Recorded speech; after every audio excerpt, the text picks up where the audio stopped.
एका वर्गातील 20 विद्यार्थ्यांचे सरासरी वय 8 वर्ष आहे. वर्ग शिक्षकासह त्यांचे सरासरी वय 10 वर्ष होते, तर वर्ग शिक्षकाचे वय किती? या प्रश्नामध्ये काय करावं लागेल, 20 विद्यार्थ्यांच्या सरासरीवरून त्या 20 विद्यार्थ्यांच्या वयांची बेरीज करावी लागेल. बेरीज करण्यासाठी सरासरी आहे 8, एकूण विद्यार्थी आहेत 20, 20 8 160. ही काय झाली, 20 विद्यार्थ्यांच्या वयांची बेरीज झाली.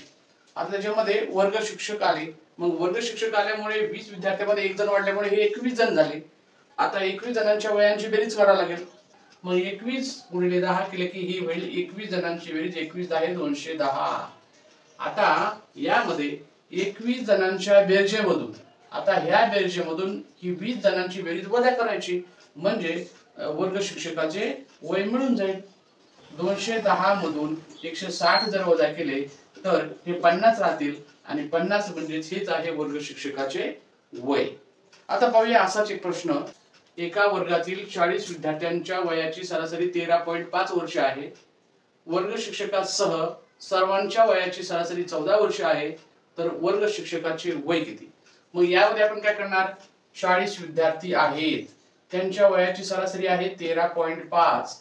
या दोघांचा गुणाकार केला की 40 जणांच्या वयांची बेरीज तयार होईल. मग गुणाकार करूया. दशांश तळाचा विचार न करता गुणाकार करायचा. त्यासाठी शून्य जो आहे तो शून्य या अगोदर मांडून ठेवायचा.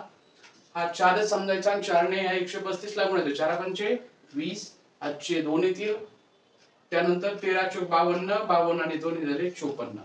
दशांशाच्या उजवीकडे एक अंक आहे, म्हणजे या ठिकाणी सुद्धा एक अंक ठेवावा लागेल, म्हणजे यात तुम्ही 540 समजायचं. आता या 40 जणांमध्ये वर्ग शिक्षक आले, म्हणजे हे किती जण झाले, आता 41 जण झाले, आणि या 41 जणांची सरासरी ही 14 झाली.